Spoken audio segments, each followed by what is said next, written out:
یہ بات اصل میں کچھ اور شروع ہو گئی تھی.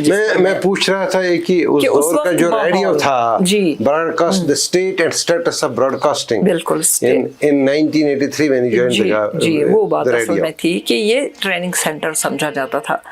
آج بھی آل انڈیا ریڈیو میں آج مطلب 10 سال پہلے جب میں اسٹیشن ڈائریکٹر تھی تو میں جس شہر میں گئی ہوں اسٹیشن ڈائریکٹر کی حیثیت سے میٹنگ ہوا کرتی تھی اور اب بھی ہوا کرتی ہوگی. تو اس میں ڈی جی نے ہمیشہ کوٹ کیا ہے کہ ریڈیو کشمیر سے سیکھو, کشمیر والوں سے سیکھو. کس طرح سے وہ باقی پورے ملک میں آپ دیکھیں گے فلم میوزک بکتا ہے, کشمیر میں کرنٹ افیئرس بکتا ہے. یہاں آپ نے دیکھا ہوگا شہر بین یا نیوز میں سب سے زیادہ ایڈس آتے ہیں. یہ کسی اسٹیٹ میں نہیں ہے, کسی شہر میں نہیں ہے. اس سے یہ بھی لگتا ہے کہ ہمارے لوگوں کا سیاسی شعور کتنا بیدار ہے کہ ہم کرنٹ افیئرس چاہے سینہ گزٹ ہی ہوں وہ, لیکن اس میں ہر آدمی انوالو ہو جاتا ہے. ڈسکشنز وان پینجن پہ بہت چھ لوگ کران ڈسکس سیاست پتہ پرت نفر تتھ کن دِوان رائے زن سُے فائنل اتھارٹی انالیسس کران.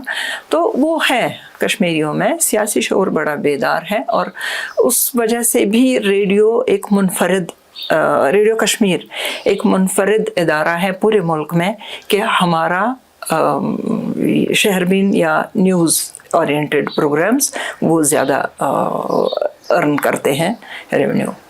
نہیں, یہ بات آپ نے بہت امپورٹنٹ بتا دی کہ یہ جو کشمیر میں نیوز کنزپشن میسیو ہمیشہ سے رہا ہے ہسٹوریکلی. تو یہ انڈیکیٹ بھی کرتا ہے جیسا آپ نے بتایا کہ سیاسی شعور رکھتے ہیں. مطلب مجھے یاد ہے کہ جب آج بھی مطلب لوگ بہت پہلے کچھ برس تک تو بی بی سی بڑا پاپولر تھا, وائس آف امریکہ بڑا پاپولر تھا, تو لوگ صبح پہلے وائس آف امریکہ, شام کو وائس آف امریکہ اور بی بی سی کے بعد سوتے تھے, صبح پھر آج کی بات ہوتی تھی, پھر آپ کی خبر ہوتی تھی, پھر اخبار دیکھتے تھے. وہ خریدتے نہیں تھے دیکھتے تھے اسٹینڈ پر. تو پھر اس کے بعد جب بس میں آتے تھے میٹاڈارس چل گئے تو آج کیسا خبر ہے, مطلب اتنا وہ کنزپشن تھا. وہ اب بھی کسی حد تک ہے کیونکہ اب تو خیر ریپلیس ہو گیا, میڈیم شفٹ ہو گیا, لیکن نیوز کانشیس آبادی ہے یہاں, اس میں تو کوئی شک نہیں, اس میں کوئی شک نہیں. لیکن ایک چیز بتا دیجیے گا میڈم, یہ جب آپ یووانی سے مین لائن میں چلی گئی, مطلب ریڈیو کشمیر سری نگر جس کو ہم آل انڈیا ریڈیو کہتے ہیں, تب آپ کا کون سا پروگرام رہا جو آپ کی پہچان بنا؟ اصل میں ایک دم سے لائن کھچی نہیں ہوئی ہے کہ 5 سال تک تو میں نے کیا, یعنی 58 تک 85 تک 83 سے 85 تک تو کمپلیٹلی میں یووانی کے پروگرام دیکھتی تھی. لیکن اسی بیچ میں کوئی ایک آدھ پروگرام ادھر کا بھی ہوا کرتا تھا, جیسے ہونہار گھرانوں کے لیے, یا کبھی کوئی چھٹی پہ جائے مہینہ 2 مہینے تو میں اس بیچ میں وہ دیکھتی تھی, یا پرماننٹلی بھی کچھ پروگرامز میں جنرل سروس کے دیکھتی تھی. کوئی پروگرام ایسا نہیں ہے, صرف میں نے موسیقی اور ڈرامہ نہیں دیکھا ہے. باقی یعنی دیہاتی پروگرام ہو یا ادبی پروگرام ہو, ثقافتی پروگرام ہو, صحت زبان کے پروگرام ہوں, یا پیام صبح جیسے انفارمیٹیو پروگرامز ہوں, انفارمیشن اورینٹڈ پروگرام, یہ سارے میں نے دیکھے ہیں. اور اچھا مجھے لگتا تھا ہم قلم ایک ادبی میگزین ہوا کرتا تھا, اردو ادبی میگزین, وہ میں کافی برسوں تک دیکھتی رہی.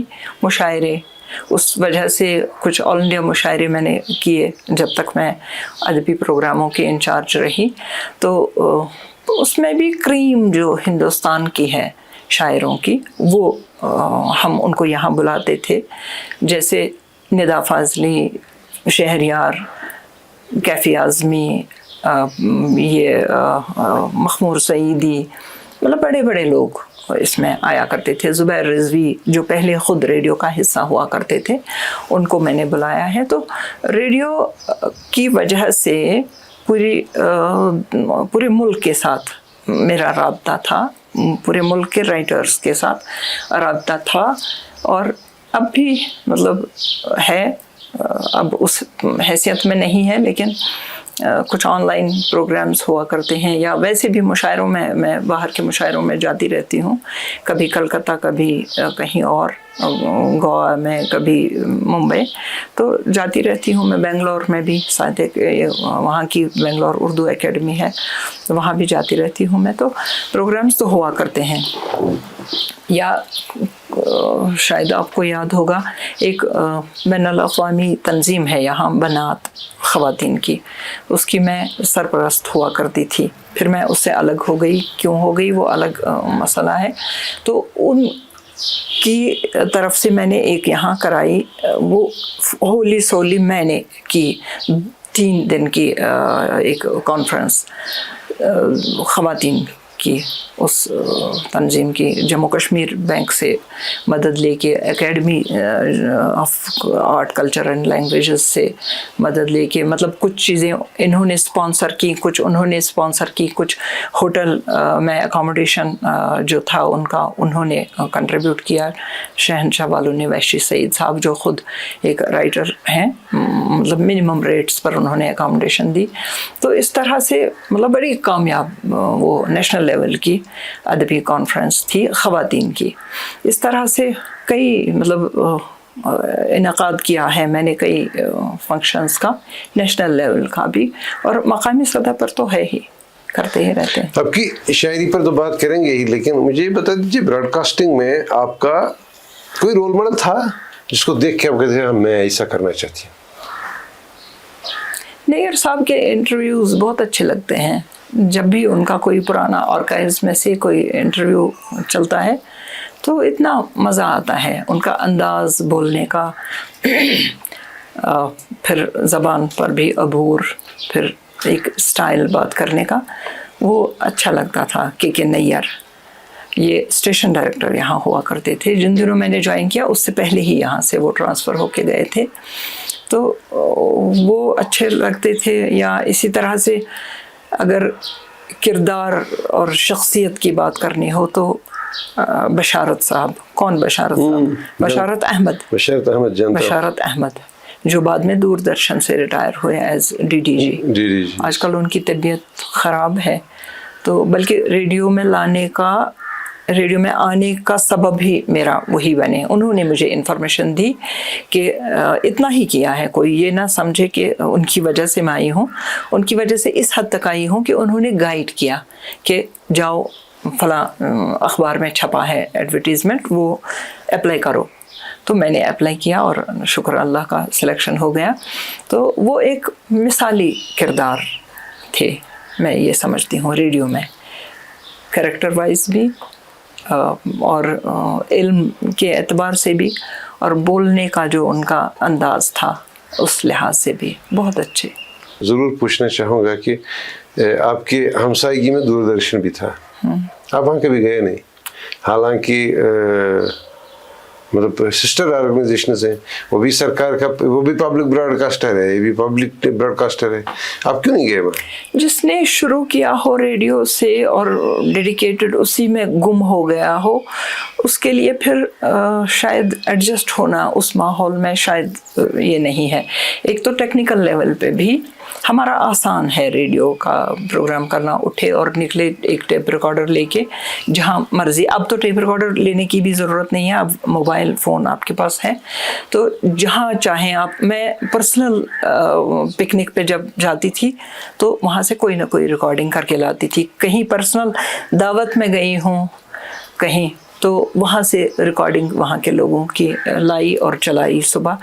یہ کام دوردرشن میں یا ٹی وی میں کہیں بھی ٹی وی چینل یہ کام نہیں کر سکتے ہیں. اس میں ٹیم چاہیے اور پہلے سے پلاننگ چاہیے کہ کیمرہ مین چاہیے، سیٹنگ، یہ اس کا انتظام یہ کرنا ہے. اور اب جو جتنا آسان ہوا ہے اتنا پہلے نہیں تھا. اس میں ظفر احمد صاحب بڑے کیپیبل پروڈیوسر تھے. وہ مطلب انسان تنگ آ جاتا تھا ان کے پروگرام میں آ کے، نہیں اس اینگل سے، نہیں اس اینگل سے بیٹھیے، پیچھے مت بیٹھیے، آگے آئیے. وہ اتنا مطلب کیوٹ، مائنیوٹ یہ خیال رکھتے تھے ان باتوں کا. تو وہ بات ریڈیو میں نہیں ہے.